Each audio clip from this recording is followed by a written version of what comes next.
Перенаселение Земли. Это миф или нам нужна еще одна планета? Как же часто в последнее время все мы слышим эти вопросы, но ответов на них толком никто почему-то не дает. Может от того, что это секретная информация, а может по какой-либо иной причине. После просмотра сегодняшнего обзора у вас эти ответы будут. И будут не только ответы, но и четкое понимание того, есть ли на самом деле в перенаселении Земли какая-то проблема. Вы на канале «Замечательная жизнь». Мы начинаем.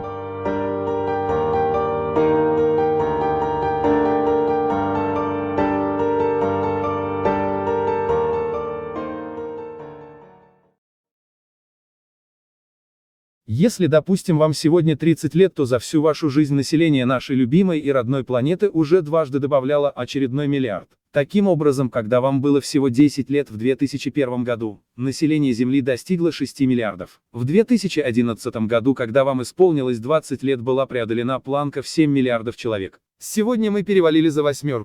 Что же будет, когда пройдет еще 30 лет? По оценкам Организации Объединенных Наций, уже через 5 лет, если динамика роста численности населения не претерпит разительных изменений, мы просто приблизимся к 9 миллиардам жителей. А дальше что?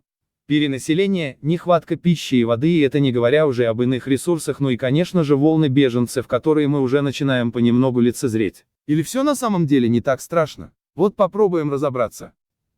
Страх, который сопровождает нас всю историю. Как вы думаете, какое количество человек жило на планете, когда были написаны эти слова? Наше население столь огромно, что Земля едва сможет нас выдержать. Может показаться, что эти слова сказаны совсем недавно, но это слова карфагенского писателя и богослова Тертуллиана, который жил в конце II – начале III века нашей эры. Слова эти были произнесены, когда население планеты едва достигало 300 миллионов человек. При этом Тертуллиан, как и многие, кто высказывался по этому вопросу позже, видел в войнах, голоде и эпидемиях именно те инструменты, которые наша планета имеет в своем распоряжении, чтобы устранить избыток населения. Отдельно отметим, что не только имеет, но и пользуется ими периодически. Показательный пример. Юстинианова чума. Первая зафиксированная пандемия чумы, которая охватила всю территорию тогдашнего цивилизованного мира. На протяжении целых 2 веков она проявлялась в виде отдельных эпидемий и достигла апогея в середине VI века нашей эры, унеся жизни около 125 миллионов человек. Достаточно долго население планеты росло сравнительно скромными темпами. Негативные факторы, не дававшие рождаемости и подстегивавшие смертность, просто тормозили возможность форсировать рост населения и сопровождали человечество до середины XVIII века. Первый миллиард наша популяция набрала лишь только в 1804 году. Это, между прочим, год провозглашения Наполеона Бонапарта императором Франции. Пройдет еще 123 года, и только в 1927 году население планеты удвоится. В год десятилетия советской власти на Земле уже жило 2 миллиарда человек. От следующего миллиарда планету отделяло несколько десятилетий, всего 33 года. Лишь только отгремела Вторая мировая война, и к 1960 году население выросло уже до 3 миллиардов. Дальше, все быстрее. Через 14 лет, в 1974 году уже 4 миллиарда. Очередное удвоение, между прочим. И вот спустя еще 13 лет, 1987 год, 5 миллиардов, а уже через 12 лет, 99 год, 6. Всего за 20 век население планеты увеличилось на 4,41 миллиарда, с 1,65 миллиарда в 1900 году до 6,06 миллиарда в 2000. Это получается, что только за прошлый век население выросло в 3,7 раза. И это несмотря на 2 мировые войны и самую массовую пандемию гриппа за всю историю человечества. С одной стороны, население растет угрожающими темпами, но с другой, ничего катастрофического все равно не происходит. А теперь погрузимся в неприятную историю. От Мальтуса до Римского клуба. В 1798 году, когда человечеству оставалось совсем немного до своего первого миллиарда, в Англии вышла книга, которая повлияла на умы всех, кого беспокоила проблема перенаселения планеты. Она называлась «Опыт о законе народонаселения», имя ее автора, которое станет на долгие годы нарицательным – Томас Мальтус. Будучи священником, он в то же время больше известен как ученый, демограф и экономист. Мальтус утверждал, что ограниченность ресурсов неизбежно ведет к бедности, социальным потрясениям и голоду. Если рост населения не сдерживается какими-либо причинами, то население будет удваиваться каждые 25 лет и, соответственно, возрастать в геометрической прогрессии. Производство продуктов питания, которое растет в арифметической прогрессии, просто не сможет увеличиваться так же быстро, ведь ресурсы планеты ограничены. Такое несоответствие способно привести к социально-экономическому коллапсу. А это, попросту говоря, трындец. Так же как и Тертуллиан, в голоде, в войнах и эпидемиях Мальтус видел ограничитель роста населения. Устраивать войны он, конечно, не призывал. Единственным возможным средством для ограничения деторождения ученый видел половое воздержание, которое настоятельно проповедовал беднякам. Ведь причину их бедности он видел именно в плодовитости.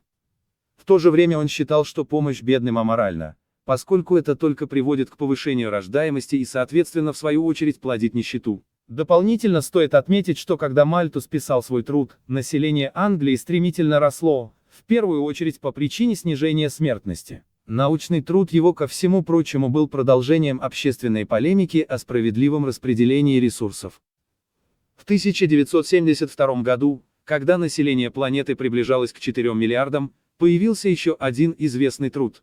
Он не менее известный, чем книга Мальтуса. Доклад «Пределы роста», созданный группой авторов по заказу Римского клуба, спровоцировал общественный резонанс и стал своего рода классической работой в области концепции мирового развития. В этом самом докладе были представлены результаты моделирования последствий быстрого роста населения нашей планеты при ограниченных природных ресурсах. И проблема роста человечества снова называлась главенствующей. Привлек к себе внимание Римский клуб именно этим докладом. Представьте себе только, глобальный мозговой центр, который занимается различными международными политическими вопросами. Серьезно. Авторы этого в кавычках прекрасного доклада, Дэнни Си и Данелла Медоуз, Йорген Рандерс и Уильям Бернс III. Они пришли к выводу, что если современные тенденции роста численности населения, загрязнение природной среды, производство продовольствия, индустриализация и истощение ресурсов останутся на прежнем уровне, то пределы роста цивилизации на этой планете будут достигнуты всего лишь за одно столетие. А как следствие, катастрофический обвал популяции при резком снижении уровня жизни до 1-3 миллиардов. И так вплоть до голода. При всем при этом технологические прорывы или, например, разведка новых запасов полезных ископаемых никак не изменит ситуацию. Выход только в социальных и политических изменениях. Прежде всего в контроле рождаемости.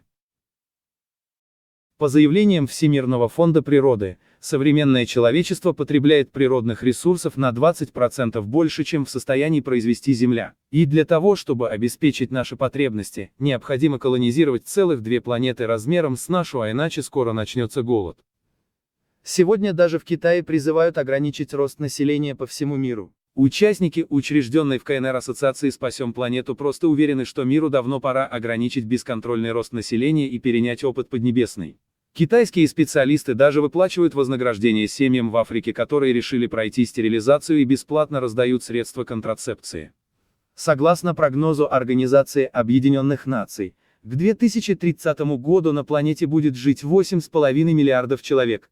В 2050-м население мира увеличится до 10,7 миллиардов, а к 100 году – до 11,2 миллиарда. При этом к 2030 году половине жителей Земли просто станет нечего пить, а на опреснение океанской воды нужно будет ежегодно тратить до 200 миллиардов долларов. Потребление воды растет в 2 раза быстрее, чем население планеты. И это на самом деле более серьезный вопрос, чем нехватка еды. Что же делать? Мы все движемся к коллапсу или все же нет? Свой прогноз демографических тенденций предложили журналист Джон Иббитсон и политолог Даррел Брикер в опубликованной книге «Пустая планета. Шок глобального сокращения населения».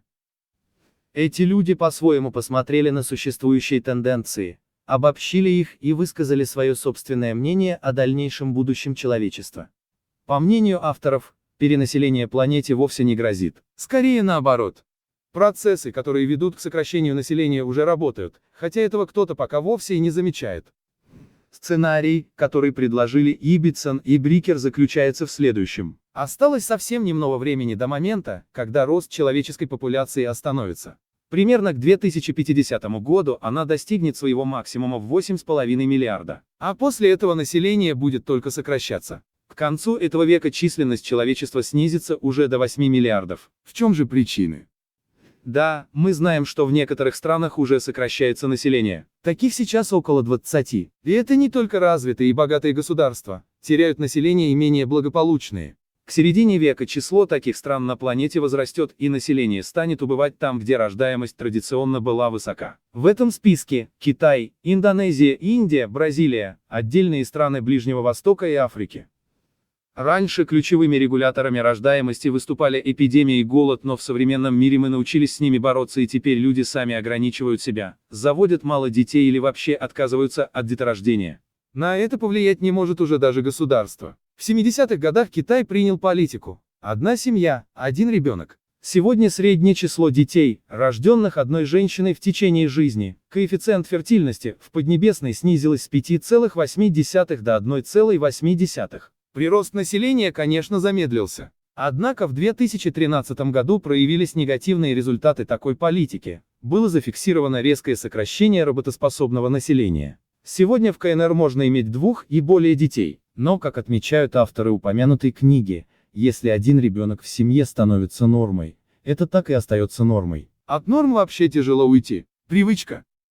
В наше время для молодых людей рождение ребенка больше не считается обязанностью. Ни перед Богом, ни перед семьей, ни тем более перед государством. Сказывается и ослабление влияния религии на умы людей. Именно религия долгие годы оказывала существенное воздействие на поведение людей, в том числе в семье. Освобождение от традиций, религиозных и семейных, стало важной тенденцией среди европейской молодежи. Деторождение для них лишь вопрос свободного выбора. И дело даже не в том, что для того, чтобы растить детей, требуется много времени и это дорого, просто всего этого у работающих пар очень мало. Нет ни времени, ни денег.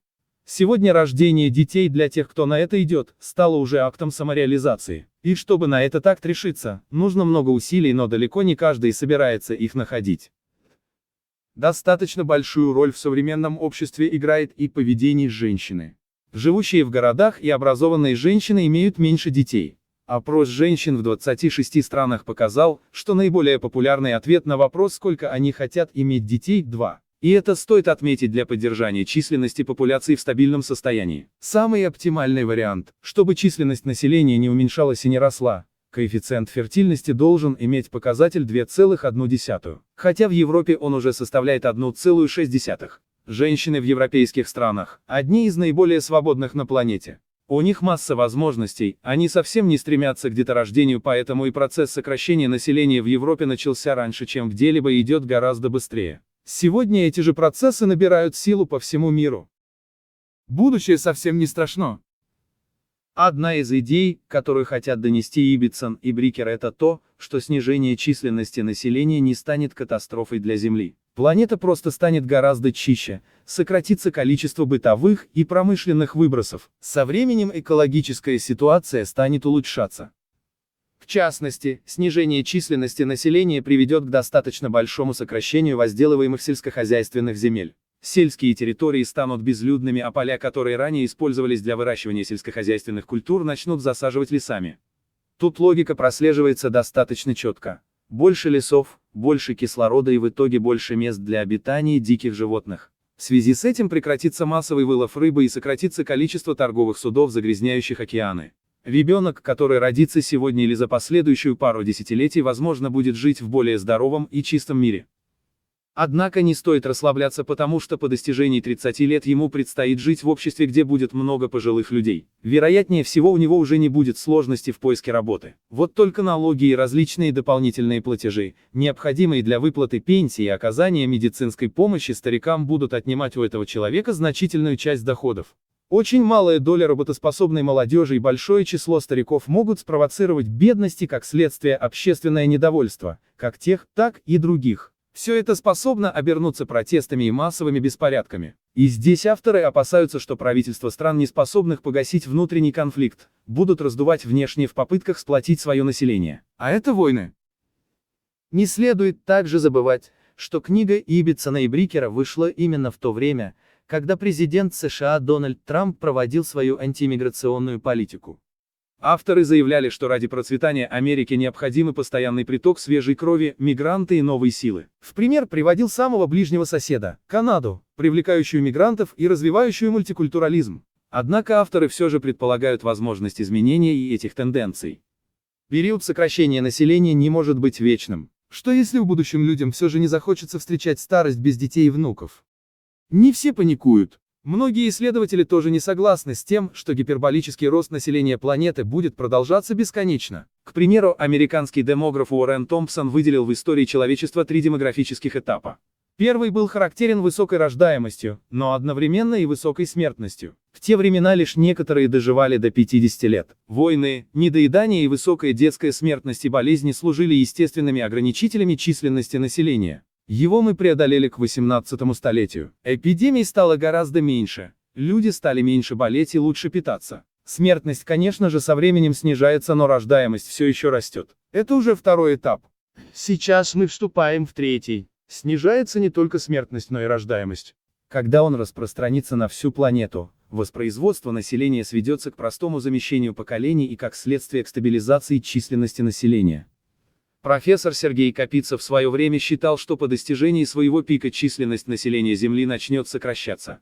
Он предполагал, что популяция стабилизируется к 2135 году на уровне в 12-14 миллиардов человек. К вопросу перенаселения планеты можно подойти и с другой стороны. Прогресс технологий способен привести к тому, что Земля сможет прокормить гораздо больше людей, чем сейчас. Такой сценарий известный российский демограф Евгений Андреев считает вполне возможным. Давид Сеттертвейт из Лондонского международного института по вопросам экологии и развития уверен, что проблема не в количестве живущих на планете людей, а в числе потребителей, а также характере потребления и масштабе. Такого же мнения придерживается швейцарский социолог Клаус Ляйзингер. Он отмечает, что если бы все люди жили так же, как бразильские индейцы, обитающие в девственных лесах Амазонии, то на планете могло бы проживать от 20 до 30 миллиардов человек. Но если все будут потреблять природные ресурсы в таких же количествах, как жители Америки, то с экологической точки зрения наша планета давно уже перенаселена. Как мы сами можем видеть, есть два пути, и сдается мне, что идем мы все-таки по первому. А что думаете вы? Поделитесь, пожалуйста, своими мыслями в комментариях.